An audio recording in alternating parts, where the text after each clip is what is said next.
Bonjour et bienvenue dans la quatrième vidéo de formation concernant la plateforme UN Info Common Premises. Voyons maintenant comment compléter la deuxième étape du stocktake, Premises Validation. Cette étape de la plateforme est constituée de deux parties. À gauche, identifier tous les premises situés dans le pays. À droite, ajouter les projets et les initiatives. En ce qui concerne l'identification des premises, trois tâches sont attendues du Premises Validation Focal Point. Premièrement, valider les premises déjà complétées. Deuxièmement, ajouter les premises manquants. Finalement, supprimer les premises qui ont été entrées dans la plateforme par erreur. La seconde étape est, comme dit précédemment, d'ajouter les projets et les initiatives. C'est le rôle du Agency Focal Point, des membres du Common Premises Working Group, CPWG, et du CPC. Voyons ce que le Premises Validation Focal Point doit faire à cette étape. La première chose à faire est la validation des premises déjà enregistrées sur la plateforme. La liste des premises à valider est importée de la base de données de l'UNSMS. Pour trouver une premise dont les données doivent être vérifiées, on peut soit faire défiler la liste ou utiliser l'option de recherche par nom de premise. Les données trouvées ici doivent être complétées lorsque manquantes ou modifiées si erronées. Voyons voir les étapes à faire pour chaque premise. Premièrement, vérifier si le premise se trouve dans la bonne ville.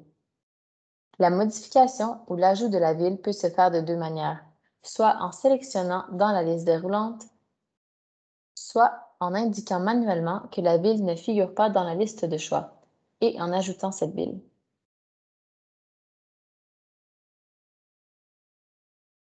Si le local fait partie d'un compound et que celui-ci n'apparaît pas dans la liste, entrez le nom du compound en cliquant sur Not found in the list. Il sera alors ajouté à la liste des compounds du pays et apparaîtra dans la liste déroulante. Ensuite, ajoutez ou modifiez le nom du premise auquel on fait référence. Le nom doit être unique à chaque premise. Vérifiez l'adresse et modifiez-la si nécessaire. Les coordonnées seront automatiquement remplies. Vous pouvez aussi les préciser à l'aide de la fonction carte. Pour utiliser la fonction carte, vous pouvez sélectionner et bouger l'emplacement du premise. Dans le champ Status, sélectionnez Active si le bâtiment est toujours sous la responsabilité de l'ONU, peu importe si l'ONU occupe le bâtiment ou non. Sélectionnez Inactive si le bâtiment n'appartient plus à l'ONU. Dans le champ Status Detail, saisissez tout autre détail, date ou raison associée à un changement de statut.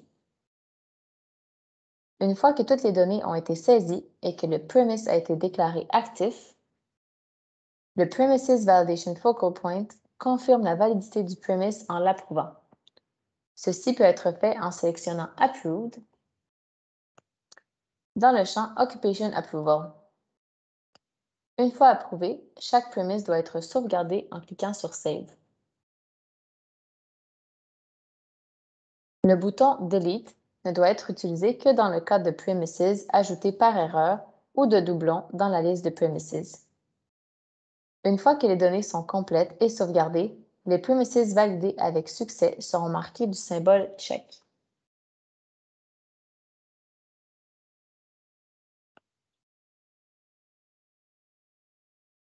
Si un premise existant n'apparaît pas dans la liste, il doit être ajouté par le Premises Validation Focal Point. Pour ce faire, cliquez sur le bouton Add Premises. Les mêmes champs de données doivent être remplis que pour les premises existants avant de sauvegarder.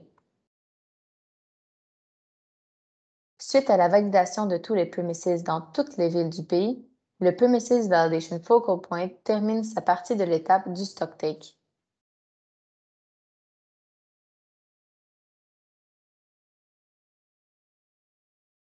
En plus des actions réalisées par le Premises Validation Focal Point, Le reste de l'équipe ajoute des projets et des initiatives si nécessaire, comme nous pouvons le voir sur ce diagramme.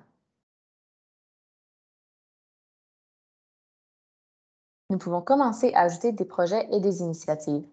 Les 3 utilisateurs responsables doivent cliquer sur Add Premise, sélectionner la phase, soit projet ou initiative, et remplir les champs de données. Sélectionner Project seulement si une étape concrète a été franchie et Initiative si le projet est encore en discussion. Par exemple, une discussion avec le gouvernement pour un bâtiment est une initiative qui se transforme en projet lorsqu'un bâtiment est identifié et accepté par l'ONU. Veuillez vous référer à l'annexe 1 du manuel pour plus d'informations sur ce qui constitue un projet ou une initiative et pour les différentes modalités de consolidation. Les champs à remplir sont très similaires à ceux de Premises. Cependant, il y a quelques champs supplémentaires lors de l'ajout de projets et d'initiatives par rapport à l'ajout de Premises. La catégorie de projet, que vous pouvez choisir dans la liste déroulante. Pour certaines catégories de projets, le champ Source of Funding apparaîtra où vous devrez sélectionner la source de financement parmi les choix proposés.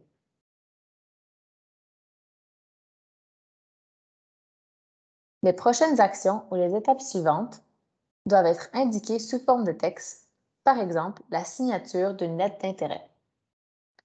Enfin, tout autre document pertinent peut être téléchargé pour les projets et, selon le cas, pour les initiatives.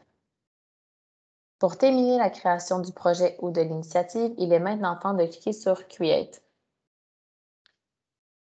Lorsque la saisie des données est prête pour l'assurance qualité, le CPC doit verrouiller l'ensemble de l'étape. Pour faciliter la vérification des données, des cadenas intermédiaires sont également disponibles pour les autres utilisateurs.